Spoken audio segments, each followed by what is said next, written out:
표적이라고 하는 제목으로 말씀을 같이 묵상합니다. 표적이라고 했는데 더 엄밀하게 완성된 문장을 말하면 표적을 보고 또 표적이 되는 삶을 살자 하는 그런 내용의 말씀이 되겠습니다. 우리 한번 따라 하실까요?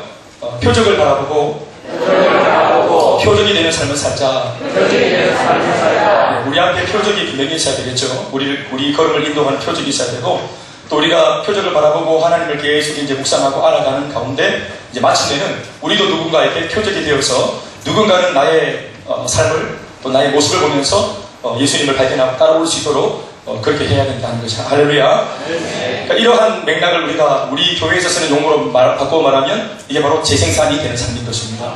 누군가에게 내가 제자가 되고 또 내가 제자를 삼는, 그래서 우리가 앞서 달려가는 사람을 표적으로 삼고 또 뒤에 따라오는 사람들에게 내가 표적이 되어주는, 그래서 누군가에게 우리가 예수님의 십자가를 가르쳐주는 우리가 이정표가 될 수 있도록. 할렐루야. 어떤 사람은 그렇게 표현하더라고요. 우리 삶이 전국에는 예수님의 십자가를 가리키는 손가락이 되어야 한다 이렇게 말했는데, 그 손가락이 바로 방향을 말하는, 옳은 삶을 말하는 그런 어떤 성도들의 바른 삶을 말해주는 것이 아닌가 싶습니다. 우리 부산에 이번에 무슨 그 대회가 있는 모양이던데요. 그 대회에 전 세계 많은 사람들이 그렇게 대표들이 참석하는 거 보던데, 거기에 이번에 에볼라라고 하는 질병에 한 번쯤 걸렸던 그런 전적이 있었던 나라에서도 참석하겠다고 이렇게 통보가 왔는데, 이게 무슨 우리가 국제법상 관례상 오지 말라고 말은 못하고, 그러니까 이게 외교적으로 돌려가지고 안 왔으면 하는 마음을 그렇게 전한다 합니다. 그러나 그런 걸 보면서 질병들도 문제 생기니까 못 오게 하고 이렇게 하는 게 있구나. 에볼라 집에서 에라 보라. 그러나 에볼라가 아니라 뭐 삼촌볼라라도 문제가 어떻게 있든지 간에 주 예수님께서는 다 불러주신 줄로 믿습니다. 수가 무거운 진진자 다 오라하셨으니까. 할렐루야. 네. 오지 마라. 외교적으로 우리는 저기 안에서가 아니라 모두 다 하나님 부르신 줄로 믿습니다. 네. 왜냐하면 우리를 주님께서 은혜를 주시고 또 우리 자신도 주님을 표적으로 삼고 멋지게 살 뿐만 아니라 그렇게 문제 만났던 사람들이 새롭게 피어져서 또 다른 사람에게 뭐가 되는 삶을 살라고요? 네, 표적이 되는 삶을 살라고 되겠습니다. 표적 이렇게 말하니까 어려운 것 같지만 영어 성경에 보면 뭐라 나와 있죠? 사인이라고 나와 있죠? 우리가 사인이 되어, 우리 모두가 사인이 되어야 되기 때문에. 할렐루야. 표적이 되는 삶을 살아야 할 줄 믿습니다. 우리를 봤더니 예수님이 보이더라, 이런 그 말이에요. 표적이 되는 삶은 의외로 평범한 일상 속에서 소리 없는 순종으로 일어납니다. 제가 중요한 부분에 조금 목이 가가지고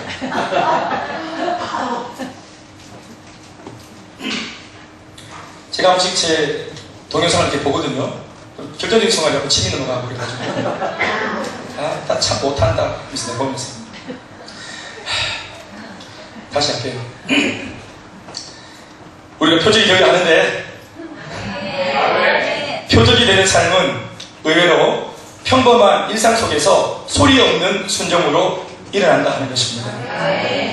오늘 본문을 보면 여러분 다 봐서 알겠지만 주인공 부부가 뭐 대단한 어떤 활약을 했다거나 뭐 기적이 일어났다거나 그런 일이 없습니다.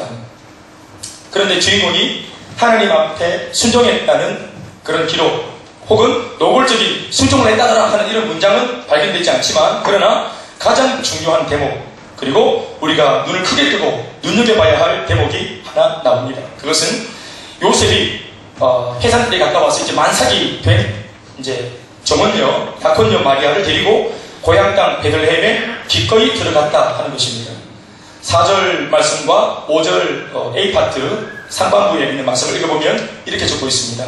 요셉도 다윗의 집 족속이므로 갈릴리 나사렛 동네에서 유대를 향하여 베들레헴이라 하는 다윗의 동네로 그 약혼한 마리아와 함께 호적하러 올라가니 했습니다.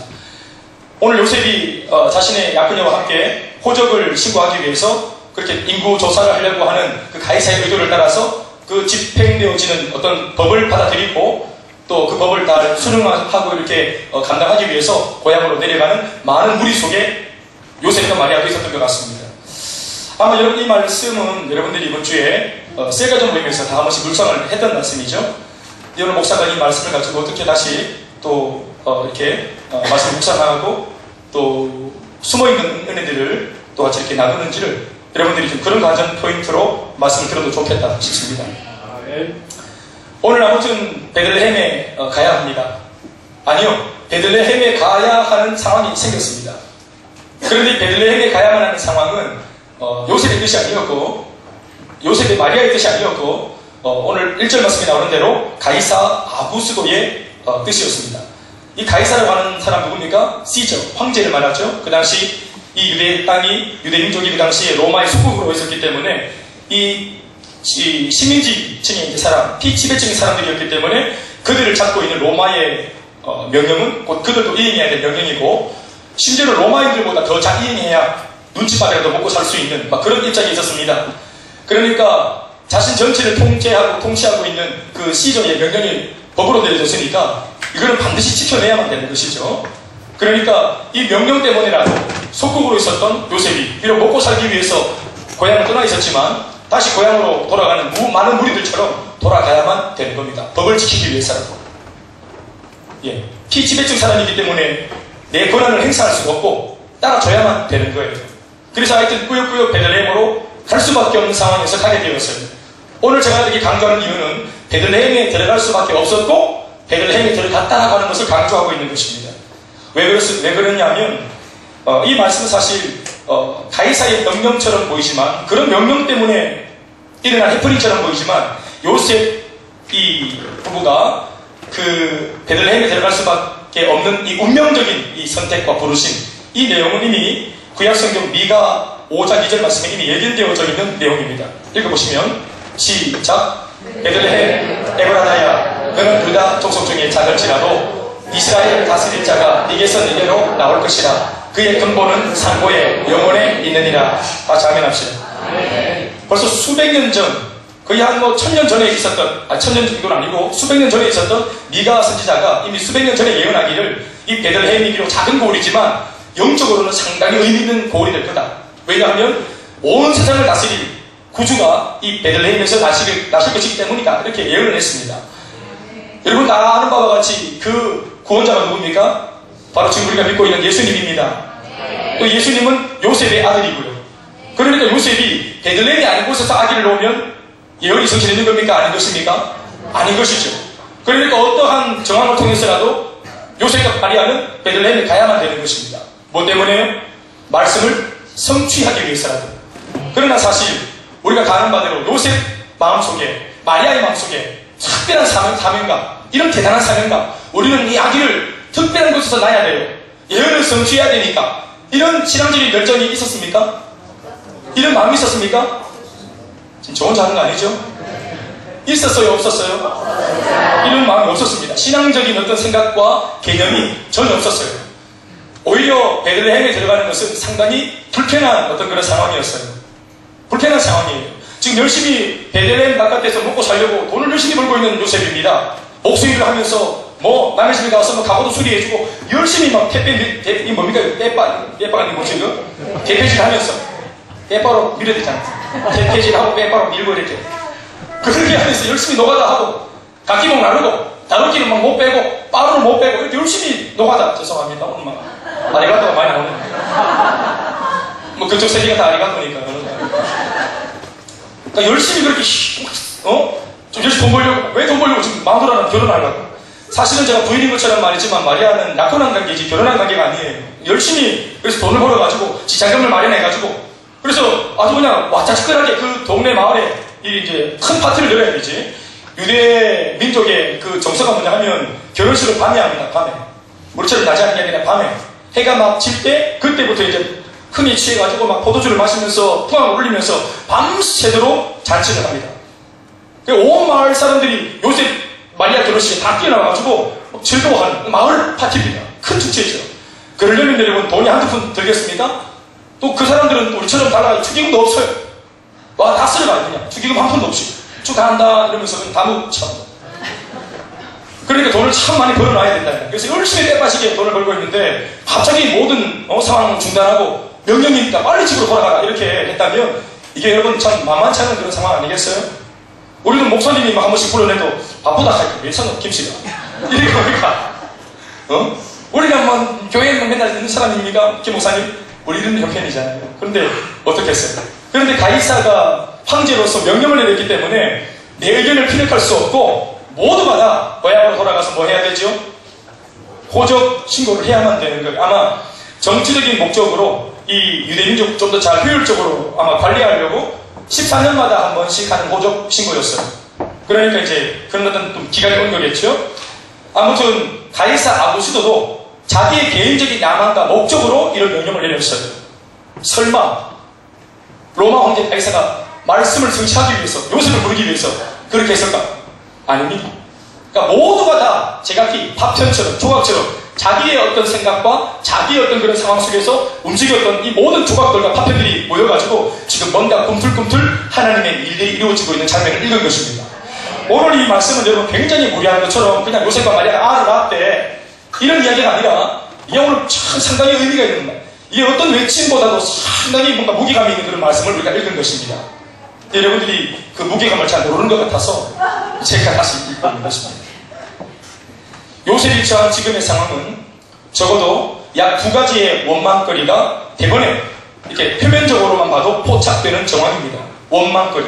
첫 번째는 하나님한테 할 수 있는 원망과 불평이고요. 또 두 번째는 환경적으로 그냥 내 혼자 넋두리로 아이고 내 발차야 이러면서 막 화를 내고 짜증을 낼 수 있는 그런 환경이 지금 만들어졌습니다. 첫 번째는 뭐예요? 누구한테 원망한다고요? 하나님한테 원망할 수 있는 상황이에요.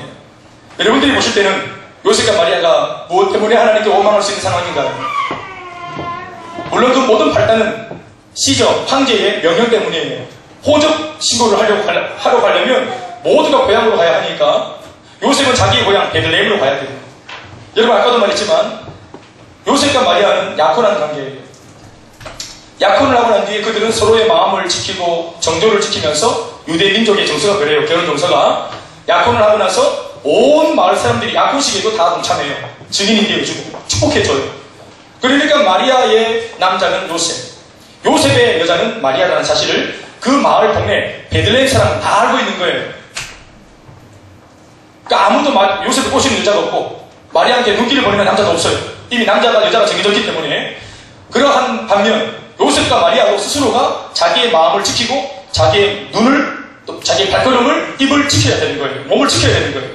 정조와 순결을 지켜야 되는 거예요. 그러니까 이렇게 해서 1년 동안 딱 이제 기도하면서 하나님 앞에서 큐티하면서 하나님 앞에서 말씀 읽으면서 하나님 앞에서 또 뭐 예배 후도 올리면서 이렇게 마음을 지키면서 1년을 쫙 갈 때 마을 사람들도 혹은 야가 부모님들도 또 하나님도 인정해주고 인준하는 결혼식을 그들이 예배를 통해서 드리는 거예요.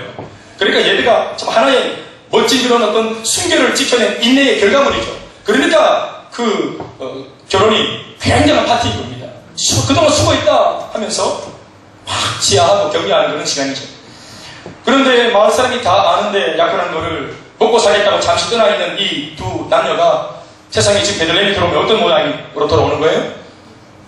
마리아가 배가 불러서 지금 돌아오는 거예요. 오늘 말씀 보니까 돌아오자마자 애를 낳는 봐서는 이미 만삭으로 돌아온 겁니다. 만삭.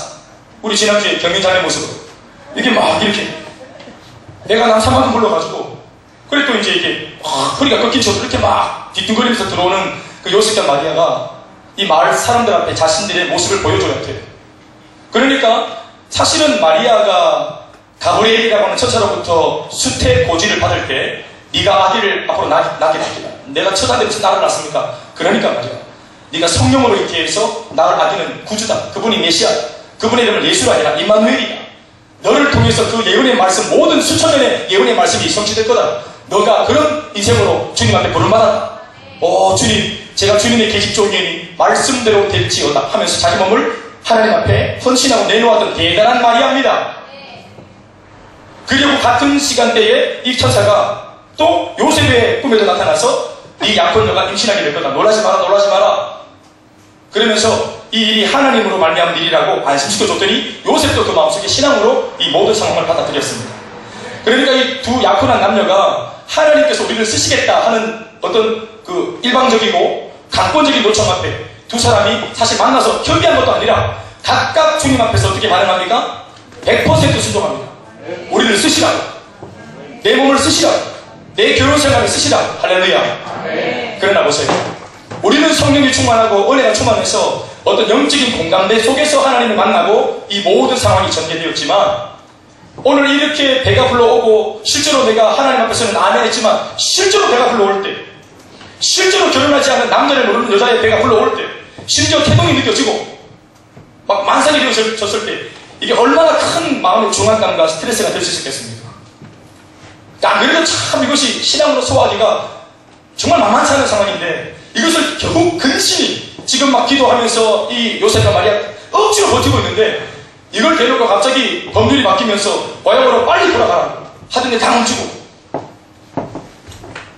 이러고 알을 낳고 나서 몸조리 하고 나서, 그리고 이렇게 뭐 아무렇지도 않은 듯이 그렇게 사람들 앞에 가면은 그래도 용기라도 안 붙이고, 물론 그들이 임신한 사건이 죄를 지은 거 아닙니다. 자신들은 떳떳하지만 모르는 사람들 앞에서는 얼마든지 능욕당하고 조롱거리가 될 수 있는 것입니다. 심지어 자신만 아니라 자신 부모들도, 가문 전체가 얼마나 욕을 먹을 수 있는 그런 상황이에요.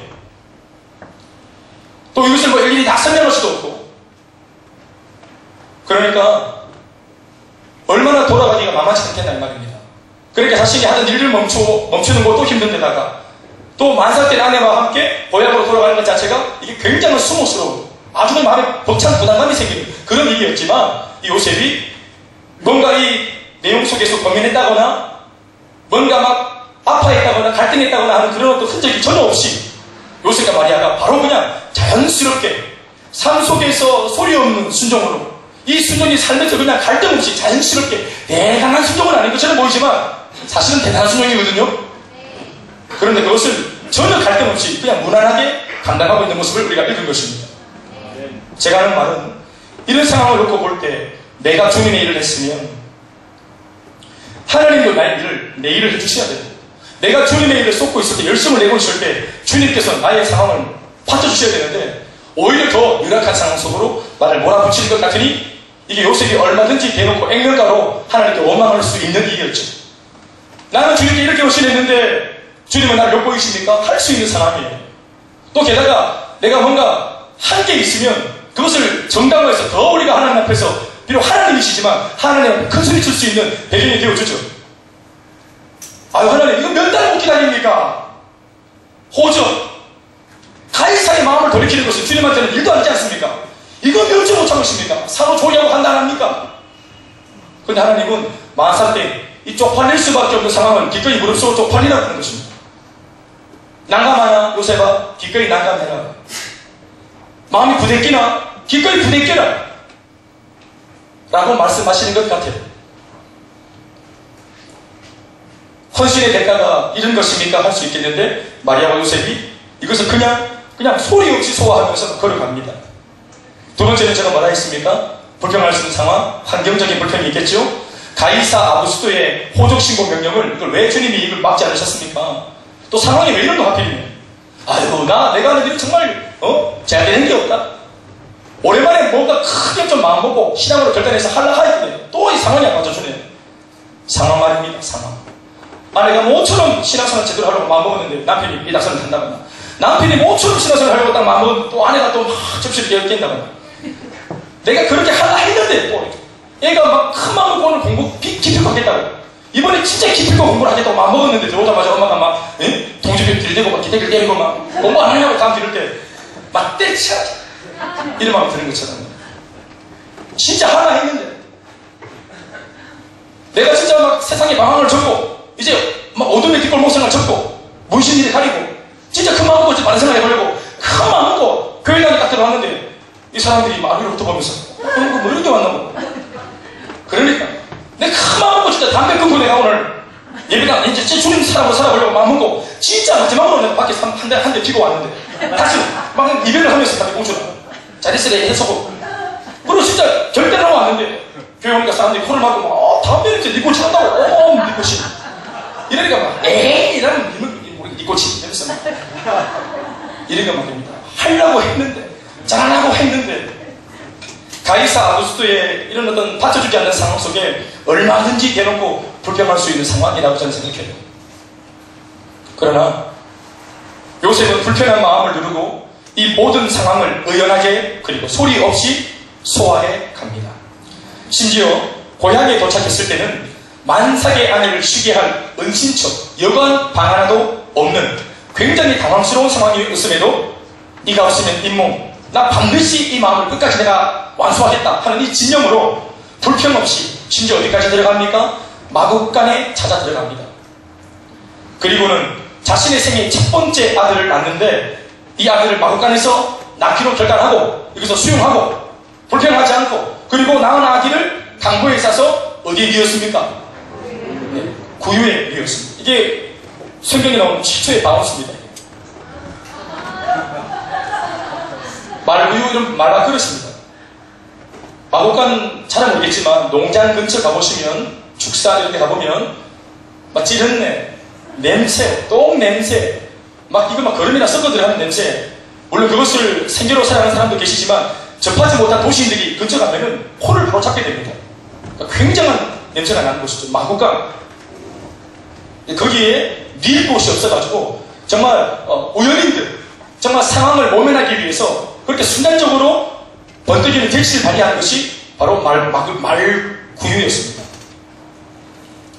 이 모든 소리 없이 행해지는 행위가 신앙이 녹아져 있는 그런 성숙한 성도의 순종의 삶이라고 보여지는 것입니다. 화려하고 대단하진 않지만 말없이 묵묵하게 우직하고 충성되이 자신의 삶에서 순종하는 삶으로 꾸역꾸역 주님의 영광을 위해 불평하지 않고 싸움 걸지 않고 자신 앞에 있는 그 불평스러운 환경 속으로 더 깊이 들어가는 이 걸음을 옮기는 요셉과 마리아를 여러분들이 마음으로 묵상할 수 있기를 바랍니다. 네. 마리아도 아무 말도 하지 않습니다. 요셉이 능력이 없어가지고 좀 그럴 수 있지 사실은. 굴이 맞을게 하고 이렇게 이거밖에 안 돼요? 최소한 음맞이는 돼야죠. 이게 뭐면 먹는데 지금 이게 말한테요? 당신 미리 올 때 예약 티켓팅 이거 몰라요? 반이 없으면 미리 좀 빨리 움직이지. 센스 없어 이 남편이. 만약 마리아가 그렇게 막 입을 열어서 막 터졌으면은 박살나는 것이죠. 그날만 막 말구에서 막 하나 태어나면서 사람 막 주는 겁니다. 헐똥치고 던지면서 난리가 나요. 바가지 긁거나 원망하거나 불평하거나 또 옆에 있는 사람의 불평거리를 막 부추기거나 아무도 그렇게 하지 않고 이 모든 것이 불평스러울 때 입을 모두가 다 막 입을 다물고 침묵하고 상황 속 이미 이 상황 자체가 불평할 수 있는 상황이기 때문에 말을 하면 이제 불이 붙는 겁니다. 요셉과 마리아가 절대로 서로 대화하지 않습니다. 이럴 때. 이 말한다 하면 난리가 나는 겁니다. 안 그래도 마음이 지금 안 좋기 때문에 이럴 때 여러분 남편들은 이미 죽은 겁니다.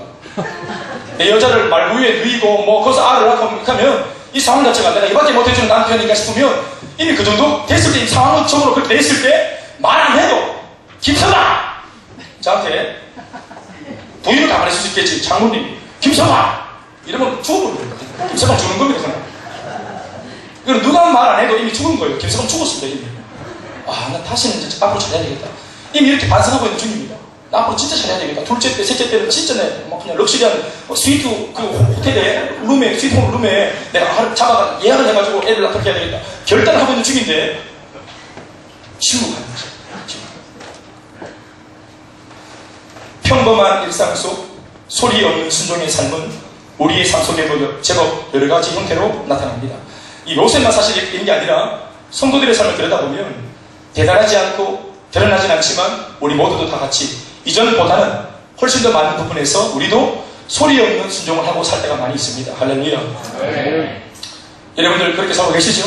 네. 대단하고 빛나고 간증할 만큼의 드러나고 굉장한 것은 아닐지라도 소리 없이 조용히 그러나 예전처럼 생각 없이 막 기도하는 게 아니라 이제는 우리가 어떤 일 앞에서 기도할 줄 알고 또 하나님의 뜻을 채고 물을 줄도 알고 이게 이제 신앙생활이 삶에 녹아진 사람의 모습, 소위 진정한 신앙생활을 하는 신앙인인 것입니다. 물론 이제 우리가 자라서 요셉과 마리아까지 가야 되겠지만 아멘.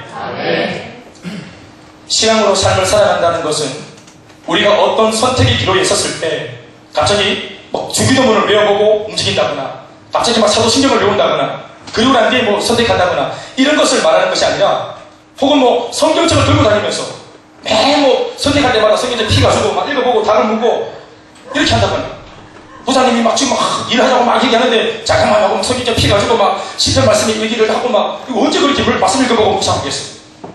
그러니까 이렇게 하는 것이 신앙생활을 하는 것이 아니라는 것을 우리가 다 알고 있죠. 그게 뭡니까 그러면? 우리가 삶 속에서 어떤 선택의 기로에 있을 때 신앙의 삶을 살아간다는 것, 소리 없이 이미 내 속에 이렇게 녹아져 있는 어떤 신앙과 순종의 정신으로 삶을 살아간다는 것은 뭘 말하는 걸까요? 하나님의 은혜와 사랑, 그 신앙의 핵심과 그 신앙의 원리가 나의 마음, 나의 생각, 나의 입, 나의 손과 발, 나의 세포 하나하나에 또 뼈마디에 관절과 모세혈관 끝자락에 이르기까지 내 모든 삶에, 내 모든 것에 그 신앙이 주님의 마음이 녹아져 있어야만 이 소리 없는 순종의 삶이 살아내질 수 있는 것입니다. 그래야 헌신을 하면서도 그것을 개인적인 나의 자랑거리로 여기지 않으며 또 마음으로 인간적으로 섭섭하지 않고 말없이 우직하게 끝까지 충성하는 주님의 제자, 그 제자다운 모습이 배어져 나온 것입니다. 또 그렇게 해야 원망과 불평거리가 상황 속에서 불쑥 고개를 환경적으로 내밀고 그런 환경이 만들어졌을 때도 소리 없이 그것을 소화하고 끝까지 달려가는 주님의 제자의 모습이 나오는 것입니다. 이해가 안 되고 유익이 없어 보이고 심지어 해로워 보이는 상황에도 요셉과 마리아가 그렇게 한 것처럼 우리도 마구간 말구유에까지 우리의 헌신과 처음 그 첫사랑을 들고 말씀이 성취되는 순종의 끝자락까지 갈 수 있기를 주의 이름으로 축원합니다. 구약 미가서의 예언이 이루어지기 위해서는 베들레헴에 반드시 가야만 됐습니다. 그래서 하나님이 상황 속에서 그들의 삶 속에 어떤 해프닝을 만들어내신 겁니다. 때로는 그것이 요셉과 상의하고 일어난 일이 아니기 때문에 하나님께서 말씀의 성취, 당신의 일을 이루기 위해서 상황을 만들고 사건을 만들어 하나님의 사람들을 움직이는 일이기 때문에 하나님의 사람들과 사실은 의논하지 않습니다. 고로 우리가 신앙의 사람이긴 하지만 반대로 보면은 우리가 하나님의 의도를 100% 다 모르기 때문에 신앙적으로 살고 있는데 나한테 왜 이래? 나는 하나님의 사람인데 주님 나한테 왜 이래? 환경적으로 나한테 왜 이래? 라고 보이지만 여러분 우리가 이해하지 못하는 상황 속에서 주님이 섭리하고 계십니다. 우리가 납득하지 못할지라도 그 바깥의 상황에서 이미 주님이 일하고 계시고 작업하고 계십니다. 미가서의 예언이 혹은 수많은 사람들의 예언이 이렇게 바로 이 해프닝, 이 사건으로 이렇게 지금 이루어지고 있는 중입니다. 불평의 상황으로 들어가는 게 아니라 하나님의 말씀이 지금 이루어지는 상황으로 일이 전개되고 있다고 믿으시기 바랍니다. 약혼 중에 임신해서 만삭된 아내를 데리고 갈 때 상황을 모르는 무사람들로부터 모욕과 조롱을 당한다고 해도 가야 합니다. 베들레헴에 가야 합니다. 그곳에서 내 몸 하나 쉴 곳도 없고 배려받지 못한다 할지라도 베들레헴 다윗의 동네에 가야 합니다. 그리고 그 베들레헴 마구간 마구간 말구유 그 예언의 성취가 일어나는 더 깊은 곳까지 우리의 걸음으로 가야 합니다. 요셉과 마리아의 이 소리 없는 순종, 일상 속에서 펼쳐지는 상황 속에서 불평 없이 소화하고 달려간 이 순종이 오늘 저와 여러분들 우리들에게도 표적이 될 수 있기를 간절히 바랍니다. 그러고 보니까 오늘 이 요셉과 마리아의 이 행보와 이 선택들, 그들 마음속에 있었던 작은 그 결단들, 우리 끝까지 한번 가보자 여보 하는 이 부부의 이 놀라운 은밀한 선택, 이 결정이 오늘 동일하게 힘겨운 상황을 살고 있는 우리 예수 믿는 후배들한테 상당히 많은 교훈을 주는 표적이 되어진다고 생각합니다. 대단한 것이 아니라도 내가 내 삶 속에서 그냥 일터에서 일어나는 상황 속에서도 아무도 안 보지만 내 가정에서 일어나는 어떤 그런 해프닝 속에서도 거기 아무도 안 보지만 교회 사람들이 아무도 안 보지만 오히려 이 부부가 신앙으로 서로 대화하고 절대로 유익하지도 않고 또 이해도 되지 않는데도 남편이나 아내가 서로 잘났다고 좀 안다고 세상적인 가치관으로 그렇게 하도 교훈하거나 그렇게 어떤 주장을 펼치지 않고 하나님 말씀 앞에서 주시는 감동대로 그렇게 따라가는 이런 모습들이 우리들 가정에도 또 우리 범사에도 필요하다고 생각합니다. 어쩌면 우리는 요셉과 마리아처럼 이들은 아기를 하나 낳는 일, 남녀가 결혼해서 아기 낳는 건 사실 뭐 어떤 면에서는 좀 자연스러운 일인데 그런데 이러한 일들도 심지어는 하나님의 어떤 일들로 하나님께서 쓰시지 않습니다. 우리가 학교에 가고 아침에 일어나서 밥을 먹고 잠을 자고 또 사람을 만나고 우리가 하는 이 모든 일들이 사실은 대단한 일이 아닌데도 하나님께서 이러한 우리의 일상적인 평범한 삶을 만드시고 쓰시면 그게 하나님의 역사가 되는 겁니다. 역사가 되는 것입니다.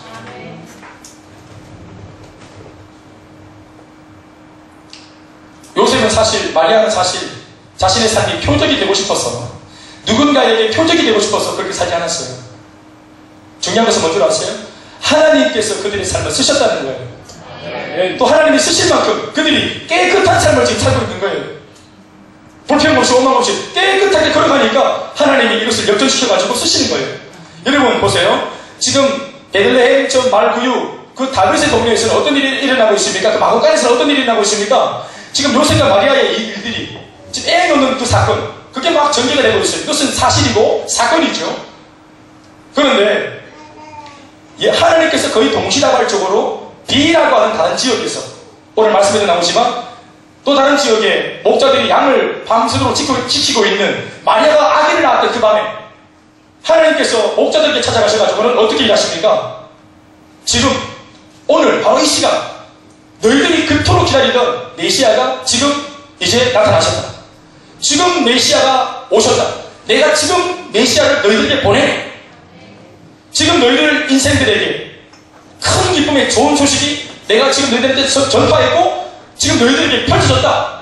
복음이 시작되었다. 지금 인류의 모든 죄가 대속받을 수 있는 그 기회, 우리가 지옥 가지 않고 천국 갈 수 있는 기회, 우리가 죽지 않고 영원히 살아갈 수 있는 그 소망의 기회가 지금 시작되었다 라고 하나님께서 목자들에게 지금 막 알리고 계십니다. 그런데 이 기쁨의 큰 소식의 내용이 뭐예요? 그러니까 목자들이 잘 모르니까 하나님께서 그들에게 계속해서 힌트를 주시기를, 지금 저 베들레헴 그 유명한 별명이 뭐예요? 베들레헴 별명이 다윗의 동네. 왜 베들레헴이 다윗의 동네입니까? 그 옛날 다윗, 이스라엘 민족들은 정서적으로 그들 민족성이, 민족 정신이 그들이 가장 존경하고 또 바라고 꿈꾸는 그때가 언제였냐면, 가장 좋았겠다 하는 시절이 언제였냐면 1000년 전, 오늘 이 기록되어진 성경 본문 말씀이 기록되기 전 1000년 전 다윗의 시대에 다윗이 이스라엘의 모든 그 문제를 해결하고 또 고대 근동 지역 전체를 하나님의 은혜를 되짚어서 평정해서 태평천하를 만들었던 그 시절, 이스라엘의 선군 중에서도 가장 멋진 왕이었던 그 다윗이 다시 한 번 더 이 동네에서 나실 건데, 그분이 바로 메시아가 아니겠나, 다윗 같은 모습으로 오시지 않겠나. 그래서 그 베들레헴이 무슨 이름이냐면 다윗의 동네인 겁니다. 그러니까 모두가 메시아를 그릴 때 메시아 왕이 누구랑 급사닮았냐 하면 다윗을 생각했던 거예요. 또 다른 다윗이 오실 거라. 그래서 다윗의 동네에 했던 것입니다. 마치 우리나라 민족들이 많은 어떤 저마다 어떤 평가가 있겠지만, 그래도 박정희 대통령을 우리가 마음으로 그렇게 뭔가 이렇게 그리워하는 어떤 그런 부분이 있는 것처럼 말이에요. 민족 자체가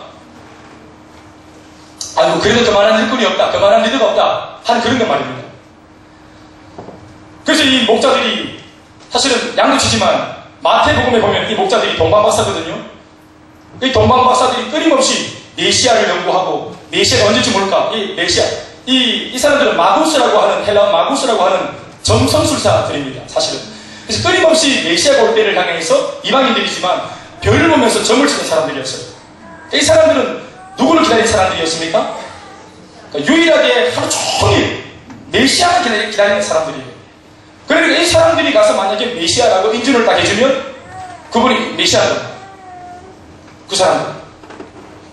또 하나님의 어떤 그런 그 승리를 또 이제 받겠지만, 아무튼 메시아를 확인해 줄 수 있는 동방박사들한테 주님이 찾아가셔서 힌트를 주기를 몇 가지 줍니다. 첫 번째는 베들레헴, 두 번째 다윗의 동네, 세 번째 아기, 오늘 태어났다는 거예요. 왜냐하면 지금 기쁜 소식이 시작되었다고 했으니까 오늘 말이죠, 이 밤에. 또 그 다음 강보, 그 다음에는 마곡간, 그 다음에는 말구유. 이 모든 단어들이 함께 조합이 되어야, 만족시켜야 그 사람이, 그 아기가 메시아인 겁니다. 여러분, 일상적으로 어떤 세대들이, 어떤 부부가 아기를 마곡간에서 놓습니까? 어떤 가정에서 아기를 낳고 말구유에 넣어놓습니까? 그리고 요셉마저도 처음부터 마곡간을 향해서 움직인 것이 아니었기 때문에, 자신은 돌발 행동을 한 것인데, 임기응변을 한 것인데, 하나님의 손에 딱 붙들리니까 이것이 다 뭐가 되었다? 표적이 표적이 된 것입니다. 11절 12절 말씀 다 같이 읽어보시겠습니다. 오늘 시작. 오늘 다윗의 동네에 너희를 위하여 그런데 그가 구주요 그리스도라는 사실을 어떻게 알 수 있노? 12절 시작.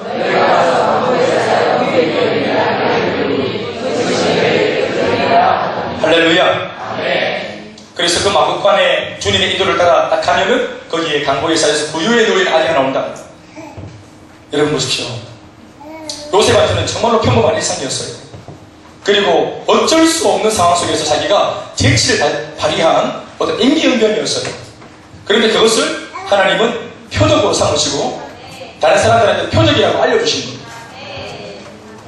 그 속에서 이제 요셉의 사건은 이제 현실 문제고 현실 세계고 이때까지 예언이 성취되려고 했던 그 주님의 영적인 예언이 현실 세계에서 그렇게 접목이 되면서 하나님의 말씀이 이루어지는 것입니다. 우리 주님의 그 놀라운 위대한 말씀들이 여러분 실제로 이루어질 때는 이렇게 평범하게 보이는 일상 속에서 평범해 보이는 사건 속에서 그렇게 이루어지는 것입니다. 우리가 친구가 나한테 복음을 전할 때 수많은 친구가 있는데 하필이면 그 친구가 그날 나를 만날 때 영화 프로 보자라고도 말할 수 있는데 우리 행복 모임 한번 해볼까? 이렇게 말을 하고 굳이 나는 별로 행복하고 싶지 않을 수도 있는데 그 친구의 말이 왠지 그날따라 내 마음속에 감동이 찾아와서 들어볼 마음이 생겼고 그래서 그 친구 앞에 앉아가지고 말씀을 듣고 있는데 사실 내가 뒤에 약속도 있고 시간도 바빠가지고 움직일 수 있었으나 그 시간을 끊지 않고 계속 들었던 그 복음의 내용이 마지막까지 들었더니 내 마음에 감동으로 남고 뭔가 느낌이 오고 그래서 다음 주 한 번 더 듣기로 결정을 하고 여러분 제가 하는 말이 뭐냐 하면 평범해 보이는 이런 해프닝 일상의 작은 사건들이 모여가지고 나를 구원하기로 작정한 주님의 그 위대한 역사들이 이루어지는 것입니다.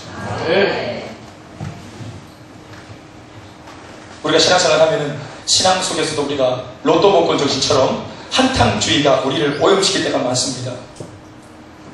뭔가 하나님께서 내게 역사하실 때는 하늘문이 조개지고 갈라지고 목사님이 안수할 때는 막 머리부터 발끝까지 막 몸이 뜨거워지고 또 막 엉덩이를 막 불을 튀긴 것처럼 기도하다가 막 무릎에서 관절에서 엉덩이에서 불이 붙고 방언을 할 때만 하늘문이 쫙 열리면서 막 천사들이 막 날개쳐서 사람에서 막 내려오고 이런 뭔가 막 큰 거 대단한 거 한탕주의 일상 속에 우리가 큐티할 때 또 가족끼리 모여서 신앙적으로 서로 권면하고 대화할 때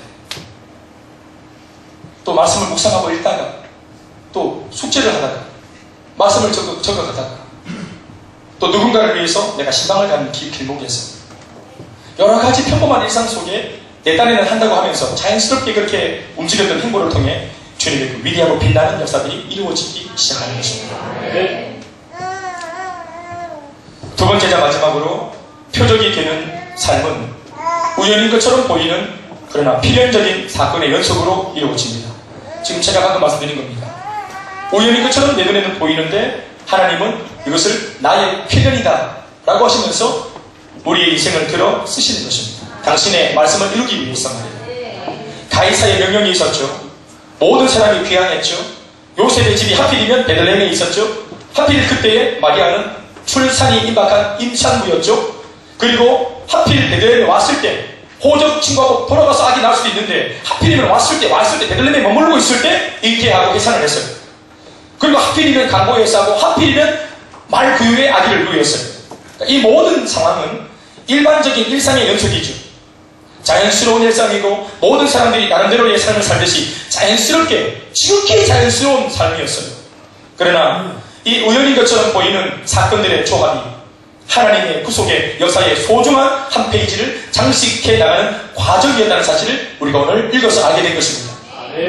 오늘 신앙으로 살아가는 우리들이 이 세상을 살면서 선택하는 그 선택의 연속들이 결국은 하나님의 표적으로 사용되어질 수 있는 것입니다.